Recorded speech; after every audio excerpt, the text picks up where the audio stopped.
কেউ বিশ্বাস করবে যে বিল্ডিং ঘরেও পানিতে বন্যা হয়ে যায়। আজ 2 দিন যাবৎ ঝড় নোমালের তাণ্ডবে গ্রামে কোনো কারেন্ট নাই, কোনো যোগাযোগ নাই, সিমও কারোর সাথে কথা বলতে পারছে না। আজকে 2 দিন পরে হঠাৎ করে দেখি বাইরে এত রোদ্দুর, দেখেই মনটা যেন ভালো হয়ে গেল। ভাবলাম যাক, এবার বুঝি বাঁচলাম ঝড় নোমালের তাণ্ডব থেকে। এই ঝড় নোমাল শুধু ঘর দুয়ার না, দেখো গাছপালা আর যাদের কাঁচা ঘর বাড়ি আছে তাদের ঘরকে যেন তছনছ করে থুয়ে গিয়েছে। ঝড় নোমাল শুধু বাইরে তছনছ করেনি, আমার ঘরের ভিতরে দেখো মানে একদম পানিতে বোঝাই হয়ে গিয়েছে। আমার তোষক, বিছনার চাদর, আমাদের জামা কাপড় ভিজে একাকার। মানে আমাদের জানালা বেয়ে বেয়ে, দেয়াল বেয়ে বেয়ে চুয়েছে পানি এসে আমাদের ঘর পুরো বন্যা হয়ে গেছে। শুভ সকাল আমার বন্ধুরা, তোমরা সবাই কেমন আছো? আশা করি সবাই ভালো আছো। ঝিনাইদহ জেলার ছোট্ট একটি শহর থেকে আমি তন্নি তোমাদেরকে জানাই আমার ব্লগের পক্ষ থেকে অনেক অনেক শুভেচ্ছা, অনেক অনেক ভালোবাসা গো। তোমরা এতক্ষণ যা শুনেছ আর যা বুঝেছ সেটাই সত্যি। ঝড় নোমালের তাণ্ডব থেকে এই বুঝি রক্ষা পেলাম। আজকে সকালে ঘুম থেকে উঠে যখন দেখলাম যে একদম ঝকঝকা রোদের তাপটা একটু বেশ ভালোই আছে, তখনই যেন মনটা ভালো হয়ে গেল যে নোমালের হাত থেকে এবার বুঝি বেঁচে উঠলাম। কারণ এই 2 দিন যাবৎ কারোর সাথে কোনো কথা বলতে পারিনি, যোগাযোগ করতে পারিনি, বা ফোনের কোনো কিছু কাজ বা তোমাদের ভিডিও দেওয়া কোনো কিছু করতে পারিনি। তাতে না আমার আইডিটা একটু বসে গিয়েছে। তো বন্ধুরা, তোমাদের কাছে আমার একটাই অনুরোধ, আমার ভিডিওটি স্কিপ না করে ফুড ভিডিও দেখার অনুরোধ করছি তোমাদের কাছে। আর তোমাদের কাছে আমার আরেকটি অনুরোধ, যারা নতুন আমার চ্যানেলটাকে এখনও সাবস্ক্রাইব করো নাই, যদি আমার ভিডিও দেখে তোমাদের সামান্যতম ভালো লাগে তবে আমার চ্যানেলটাকে সাবস্ক্রাইব করে আমার পাশে থেকো বন্ধুরা, প্লিজ প্লিজ। আর যারা আমাকে সাবস্ক্রাইব করে আমার পাশে আছো তাদেরকে তো অসংখ্য অসংখ্য ধন্যবাদ। সকালে যখন ঘুমিয়েছিলাম তখন হালকা একটু রোদ্দুরের আঁচ যেন মুখের উপর পড়েছিল। তারপরে ভাবলাম যে সকাল বুঝে হয়ে গিয়েছে। জানালাটা খুলে যখন দেখলাম রোদ্দুর, তখনই উঠে পড়লাম। উঠে দাঁত ব্রাশ করে, মুখ ধুয়ে, হাত পা ধুয়ে একটু ফ্রেশ হয়ে লেগে পড়লাম কাজে। তারপর পুরো ঘরটাকে ঝাড়ু দিয়ে এই যে ময়লাটাকে এক জায়গায় করে নিলাম। তারপরে এই ময়লাগুলোকে ফেলে দিতে হবে বালতিতে করে। তবে জানো বন্ধুরা, কালকে রাতে যখন না মানে ঝড় হয়েছিল তখন এত ভয় পেয়েছিলাম যা তোমাদেরকে আমি বোঝাতে পারবো না। সারা রাত মানে আল্লাহকে ডেকেছি, আর হচ্ছে যে ঘুমাতে পারি নাই সারাটা রাত।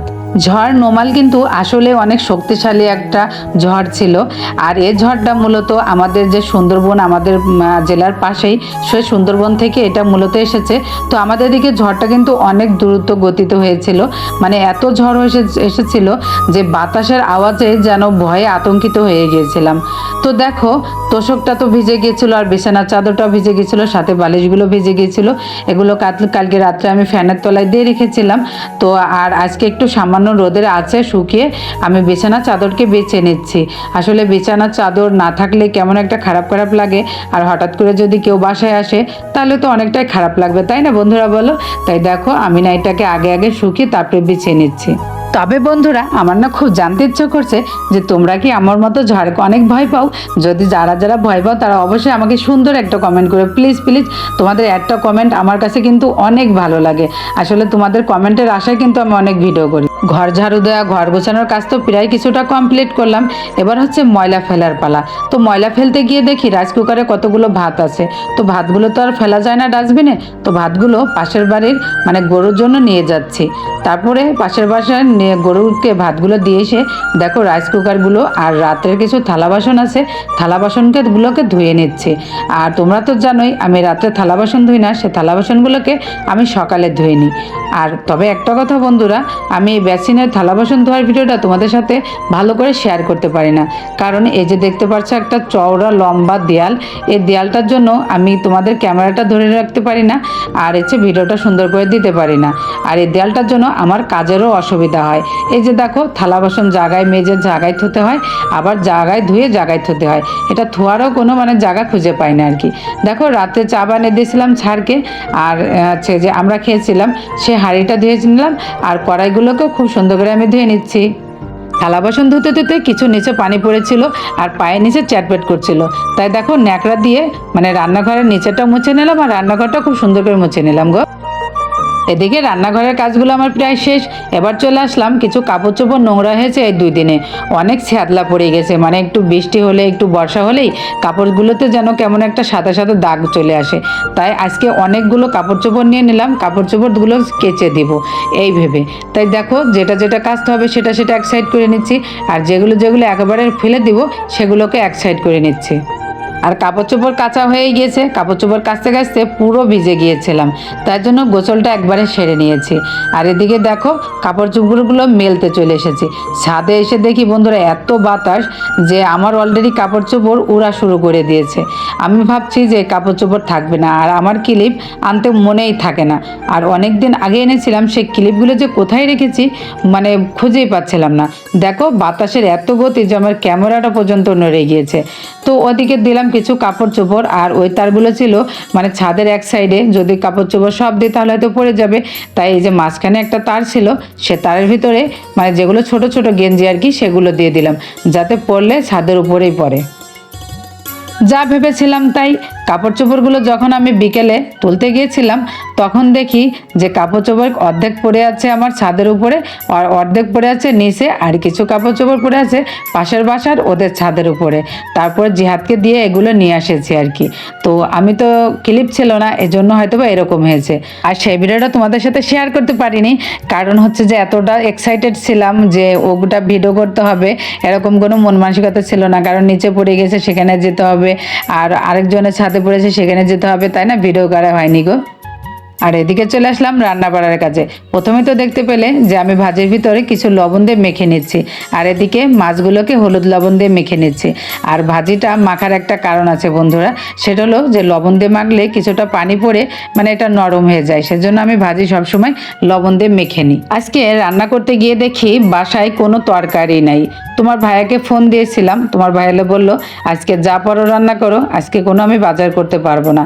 তারপর কি করব, মাছ ছিল ফ্রিজে, তো মাছগুলো বের করে নিলাম আর ভাজিগুলো কেটে নিলাম। আর এই আজকে রেসিপি হবে মাছ ভুনা আর আলু ভাজি দিয়ে পটল ভাজি। তো হচ্ছে যে যেহেতু মাছ ভুনা করবো, তো দেখো মাছগুলোকে আমি ফ্রাই প্যানে দিয়ে দিলাম। আর একটা সত্য কথা বলি, আমি না তেলে মাছ দিতে খুব ভয় পাই। আর যেহেতু ফ্রাই প্যানে রান্না করি, তো ফ্রাই প্যানে না অনেক মানে তেল ছিটে আসে আর কি। তো যাই হোক দেখো আমি না মাছ দিয়ে অনেক দূরে দাঁড়িয়ে আছি, আর আমার বান্ধবীর সাথে আমি রিল্যাক্সে কথা বলছি। একবার হচ্ছে র্যাকের ভিতর পা দিয়ে, একবার দাঁড়িয়ে, মানে একবার হেসে, তো অনেকভাবেই কথা বলছি আর দূরে থেকে থেকে মাছটা ভাজি করছি। আর দেখো কত দূরে থেকে না আমি মাছটাকে নেড়ে দিচ্ছি। আমি মাছ ভাজি করতে খুব ভয় পাই গো বন্ধুরা। তোমরা যেন আবার আমার এমন ভিডিও দেখে হেসো না বা কেউ বাজে কমেন্ট করো না। আসলে আমি মাছ ভাজি করতে অনেক ভয় পাই, মানে তোমাদেরকে হয়তো ভিডিও না করলে আমি দেখালে তোমরা বুঝতেই পারতে না। আর হ্যাঁ বন্ধুরা, আমার ভিডিওগুলো তোমাদের কাছে কেমন লাগে অবশ্যই কিন্তু একটি কমেন্ট করে জানাবে, কারণ তোমাদের একটা কমেন্ট আমার কাছে অনেক অপ্রিয় জিনিস। তো যাই হোক তোমাদের সাথে তো বললাম, কেমন লাগবে জানাবে। তো এদিকে দেখো আমি মাছ অর্ধেক ভাজা হয়ে গেছে, আর কিছু দিয়ে রেখেছি, সেগুলো মাছ ভাজি করছি। আর এদিকে আমি পেঁয়াজ দিয়ে দিয়েছি তেলের উপর ভুনা করব বলে। আর আমি কিন্তু ভুনা কিছু পেঁয়াজ দিয়েই করি আর কি। আর ওদিকে দেখো কিছু বাটা মশলা ছিল, সেগুলো তেলের উপর দিয়ে দিলাম।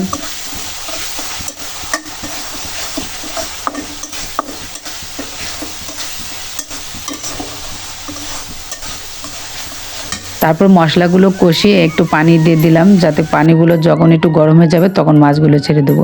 আর এই ফাঁকে আমি ফ্রাই প্যানের ভিতরে বসিয়ে দিলাম হচ্ছে যে ভাজিগুলো, যে মাছ ভাজি করে যে পানিগুলো মানে তেলগুলো ছিল, সেই তেলের ভিতরে আমি কিন্তু ভাজিগুলো করে নিচ্ছি। যেদিন কিছু না থাকে ঠিক এভাবেই আমাকে সংসারটা চালাতে হয়। আর যেদিন কিছু তরকারি না থাকে ঠিক এভাবে সিম্পল রান্না করি। তো দেখো এদিকে আমার ঝোলটা উতলে গেছে, আর এদিকে আমি দিয়ে দিলাম মাছগুলো ঢেলে। এই হয়ে গেল আমার মাছ ভুনা। দেখো বন্ধুরা আমাদের কাছ থেকে লিচু নিতে, এই যে দেখো লিচু, আর জিহাদ এই যে অর্ধেক খেয়ে ফেলেছে। সুসা অর্ধেক সব খেয়ে নিয়েছে, আর এই করে আমার জন্য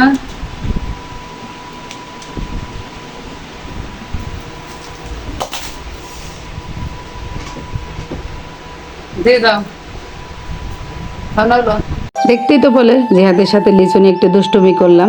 আর এদিকে দেখো জিহাদ সবগুলো নিয়ে গেছে আমাকে দেবে না বলে, তাই দুইটা আবার আমাকে দিচ্ছে। আর লিচু আমার অনেক একটা প্রিয় খাবার, লিচু আমার খেতে আমার অনেক ভালো লাগে, তাই জন্য না যখন লিচু নিয়ে আসে তখন লিচু নিয়ে জিয়াদার আমি কাড়াকাড়ি লেগে যাই। আর আজকে যে রান্না করেছিলাম এই দেখো আমি তোমাদেরকে দেখিয়ে দিচ্ছি। আজকে হচ্ছে রাইস কুকারে রান্না করেছি ভাত, আর এদিকে এই যে আমার ফাইনালি হচ্ছে যে মাছ ভুনা, আর তারপর যে ভাজি করেছিলাম পটল আর আলু, এই হচ্ছে পটল আর আলু। এই সিম্পলি খাবার দিয়ে আজকের দিনটা আমাদের চলে যাবে। আর আমাদের যেদিন কিছু না থাকে ঠিক এভাবে আমি সংসারটাকে সামলিয়ে নিই। আর তোমাদেরকে আরেকটা জিনিস দেখিয়ে দিচ্ছি, বাইরে কত গতিতে বাতাস হচ্ছে, আর এই বাতাসটা যেন ভালো লাগছে, বেশি গরমও লাগছে না, বেশি মানে কিছু লাগছে না। বাতাসটা আমার কাছে যেন অনেক ভালো লাগছিল আজকের ওয়েদারটা। তো যাই হোক, সন্ধ্যা গড়িয়ে রাত হলো, আর এখন রাত বাজে 8টা। জিহাদের টিচার পড়াতে এসেছে। এই যে জিহাদের টিচার যখন পড়াতে আসে তখন জিহাদের টিচারকে কিছু নাস্তা পানি দেই আমরা। তো আজকে দিয়েছিলাম 4 টোস্ট। আজকে কিছু ঘরে ছিল না, যেদিন যেমন থাকে তেমন দিই। তো বন্ধুরা, আজকে ভিডিও পর্যন্ত, সবাই ভালো থাকবে।